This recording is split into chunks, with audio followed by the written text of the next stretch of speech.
பிள்ளைங்களை கெடுக்காது. யாரும், ஆணும் சரி பெண்ணும் சரி, யாருமே அடிமைக்கு மட்டும் விடாதீங்க. சுதந்திரவாளியாக இருக்கணும், சுதந்திரமாக இருக்கணும் மனுஷன். இந்த மனசு எப்பொழுதும் சந்தோஷமாக இருக்கு, இதில் அழுக்கே இருக்கக்கூடாது. நம்ம மனசில் கோபமான வாட்டமே வரக்கூடாது.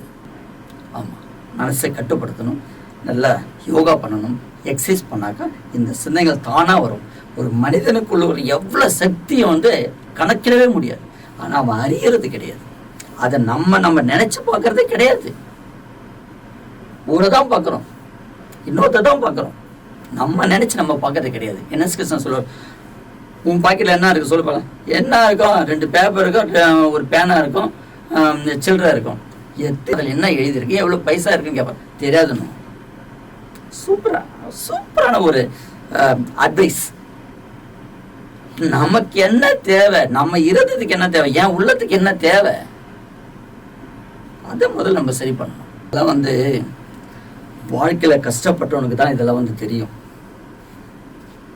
இந்த ட்ரிங்க்ஸ் பண்ணுறவங்க, ரெகுலராக வேலைக்கு போயிட்டு ட்ரிங்க்ஸ் பண்ணிக்கிட்டு குடும்பத்தை பார்க்காம இருவங்களாம் நான் சொல்கிறது ரொம்ப ஒரு இதாக. ஆனால் அதை நினச்சி பார்க்குறவங்களும் இருக்காங்க, நினச்சி பார்த்து நடக்கிறவங்களும் இருக்காங்க. ட்ரிங்க்ஸ் பண்ணால் கூட சரி, அதை கரெக்டான முறையில் அதை கோர்வை கொண்டு வரும். ஏன் இதை சொல்கிறேன்னா, இது ஒரு கட்டுப்பாடு உள்ளவங்களுக்கு மட்டும்தான் சரிபடும். இதை நம்ம செய்யணும் அப்படின்ற நம்மை கட்டுப்படுத்தணும், நம்மை மதிக்கணும், மதிக்கணும். அப்போதான் உன்னையே நீ மதிக்க விட வேற யார் உன்னை மதிக்க முடியும்? உன்னையே நீ பெருமைப்படுத்தாதவங்களுக்கு வேற யார் நம்ம பெருமைப்படுத்த முடியும்? இது இன்னொருத்தர் நம்ம பெருமைப்படுத்துறாங்கன்றது வாழக்கூடாது. நம்ம இருதயம் நல்லா இருக்குதா, அவ்வளோ. இதுதான் மனித வாழ்க்கை. அதாவது முயற்சி பண்ணி தோல்வி அடைஞ்சாலும் பரவாயில்ல, குறைகள் விட்டு இருக்குன்னு முயற்சி பண்ணாதானே தெரியும். பண்ணாமே முயற்சியே பண்ணலனாக்கா முடியுது. ஃபர்ஸ்ட்ல வரணும்னு நினைக்காத, அதுல போய் நம்ம கலந்துக்கணும் நீ முதல்ல, அவ்வளவுதான். நான் அதுல இருந்து பண்ணனா நான் தெரிஞ்சிருவேனா அப்படி எனக்கு கரெக்டா வந்து அது 1 நாளோ 2 நாளோ முயற்சி பண்ணி பாரு, அந்த ஹேபிட்டை கொண்டு வர பாரு, தானா வந்துடும். ஆமா, ஒரு பிள்ளைங்க சின்ன குழந்தைல இருக்கு, நம்ம துண்டு குழந்தை இருக்கும், அது வளருது நம்ம கண்ணுக்கே தெரியாதுல்ல. டெய்லி குழந்தைய பார்த்துன்னு தானே இருக்கும், நம்ம டெய்லி பார்த்துன்னு தானே இருக்கும். நம்ம பிள்ளைய ஒரு நாள் கூட மறக்க மாட்டோம். அந்த 25 வருஷம் 23 வருஷம் நம்ம புள்ள கண்ணால பார்த்தா அவன் எப்படி வளரான்னு நமக்கு தெரியுதா? தெரியல. அதே போலதான் நல்ல பழக்கங்களும். நம்ம ஒரு பழக்கத்தை நம்ம நடைமுறைப்படுத்த அது நம்மளுடைய உருவமாக உருவாக்குது, நமக்குள்ள ஒரு நல்ல ஒரு குணங்களை உருவாக்குது, நல்ல ஒரு பவர் உருவாக்குது நமக்குள்ள. தான் வாழ்க்கை, ஒரு தர வாழ்க்கை. அதை எதுக்கு நம்ம கெடுக்கணும்? இன்னொருத்தரை சார்ந்து இன்னொருத்தருடைய அன்புக்காக நம்ம ஏன் ஏங்கணும்? நமக்குள்ள நமக்கு அன்பு இருக்கு. நம்ம என்ன நிறைய சாப்பிட்டா அன்பு இருக்குது, சந்தோஷம் இருக்குது, பிறருக்கு உதவி செய்தால் ஒரு நல்லது இருக்குது, நன்மை இருக்குது. ஒரு மட்டுக்குமே உதவி அவங்க மட்டும் நமக்காகவே இருக்கணும்னு பார்க்க முடியுமா? ஒரு ரோஜா செடியில் வச்சு பார்த்தா, ஒரு பூவை அந்த பூனுடைய செடியிலேயே கொடியிலேயே வச்சு பார்த்தா தான் மரத்து அதுக்கு அழகு. அது கையில் பறிச்சாக்கா, எனக்குன்னு வச்சாக்கா அது இலை உதிஞ்சிடும், காஞ்சி போயிடும். அது அழகாக அப்படியே நான் பாதுகாத்துட்டு வந்தேன், அவ்வளோதான். நீ அங்கே இருந்தால் தான் நல்லா இருப்பேன், என்கிட்ட வந்துட்டுனா அவ்வளோதான். அது எந்தன்னு மட்டும் எடுத்து பாக்கெட்டில் போடக்கூடாது எதுவுமே. என் மனசை மட்டும்தான் எனக்கு, அவ்வளோதான். மற்றவங்களுடைய அன்போ எதுவே எனக்கு வேண்டாம். அந்த மாதிரி சிந்திச்சு செயல்படுங்க. அதோடைய பலன் இந்த உலகத்தினுடைய மாற்றம் கண்டிப்பாக மாறும்.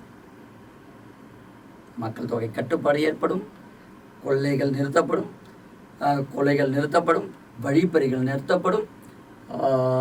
இந்த பாலியல் அந்த ஒரு எண்ணங்கள் இல்லாமல் எல்லாரும் நல்ல ஒரு மனிதாபிமானத்தோடு சந்தோஷமான வாழ்க்கை, இருதயத்தில் இருக்கிற வாழ்க்கையோட வாழ முடியும். நல்லா பேசலாம், நல்லா சந்தோஷமாக இருக்கலாம், நல்லா அன்பாக இருக்கலாம். அந்த மனசு வரும். தன்னுடைய பெற்றோர் தன் பிள்ளைகளுக்கு கொஞ்சம் சொல்லி கொடுங்க. நான் கஷ்டப்பட்டு நான் படிக்க வச்சிட்டேன். அதே கதை நான் கல்யாணம் பண்ணி எவ்வளோ கஷ்டப்பட்டேன், அதே போல் கல்யாணம் பண்ணி கஷ்டப்படாதப்பா, கஷ்டப்படாதம்மா, நீ சுதந்திரமாக இருமா, நீ சுதந்திரமாக இருறா அப்படின்னு பிள்ளைங்களுக்கு சொல்லி கொடுத்தோம். எந்த அரசியல்வாதி நம்ம ஆக வேணாம், ஒரு நடிகரும் ஆக வேணாம், எதுவுமே ஆக வேணாம், கோடியாக பணம் வேணாம், கோடி 200 கோடி 20 கோடி சம்பாரிச்சு எங்கே வைக்க போகிறோம்? ஒன்றுமே இல்லைங்க. காலையில் 2 இட்லிங்க, ஒரு காஃபிங்க, மதியானம் ஏதாவது ஒரு டீ, ஒரு 2 இந்த தயிர் சாதம் ஒன்று, நைட்டில் 2 இட்லிங்க. அவ்வளோதாங்க நம்ம வாழ்க்கை. சந்தோஷமான வாழ்க்கையாக இருக்கணும். அதை கூட சாப்பிட முடியாத ஒரு சிந்தனைகள், உருவங்கள் இந்த உலகத்தில் இருக்குல்ல. அந்த பட்ட கஷ்டங்கள், கோமா ஸ்டேஜ்னா ஹாஸ்பிட்டல் இல்லை, குடும்பம், படிப்பு, பிள்ளைகள், இதெல்லாம் பண்ணும்போது அந்த இடத்த நம்ம வரும்போது அதுங்க என்ன ஆகுது? நம்ம விட்டு பறக்க போகுதுங்க. நம்ம அப்பா அம்மா என்ன செய்தாங்களோ அதை தான் அது செய்யுது. அதுக்கு ஒரு மேரேஜ், லவ் வருது. குழந்தையிலேருந்து பிள்ளைங்களை உருவாக்கணும். அதெல்லாம் குறிப்பிட்ட டைம் தான், அது ஏஜ் தான். அந்த ஏஜில் நம்ம மன தைரியத்தை கட்டுப்படுத்தி, அது கட்டுப்படுத்தி தானாக விலை கொடுத்து வாங்கிட்டு நல்ல பழக்க வழக்கங்கள், நல்லவர்கள் கூட இருக்கணும், பெரியவர்கள் கூட இருக்கணும். பெரியவர்கள்லாம் என்ன, தண்ணி அடிக்கிற பெரியவங்க இல்லை, நல்ல அது யாராக இருந்தாலும் சரி, எந்த மதமாக இருந்தாலும் சரி, அவங்கள ஹேபிட் பிடிச்சிருக்கா பிடிச்சி எடுத்துக்கங்க. எதாவது நல்லதாக இருக்கோ அதை மட்டும் எடுத்துக்கோங்க, வேணான்றதை விட்டுருங்க. யாரும் பகச்சிக்க வேண்டாம். நல்ல பழக்க வழக்கங்கள், நல்ல யோகா, மனதை நம்ம யாருன்னு உணர்த்துறதுக்கு யோகா ரொம்ப முக்கியம். ஓகே, இதுவரை பொறுமையோடு கேட்ட உங்களுக்கு மிக்க நன்றி. சல்யூட்.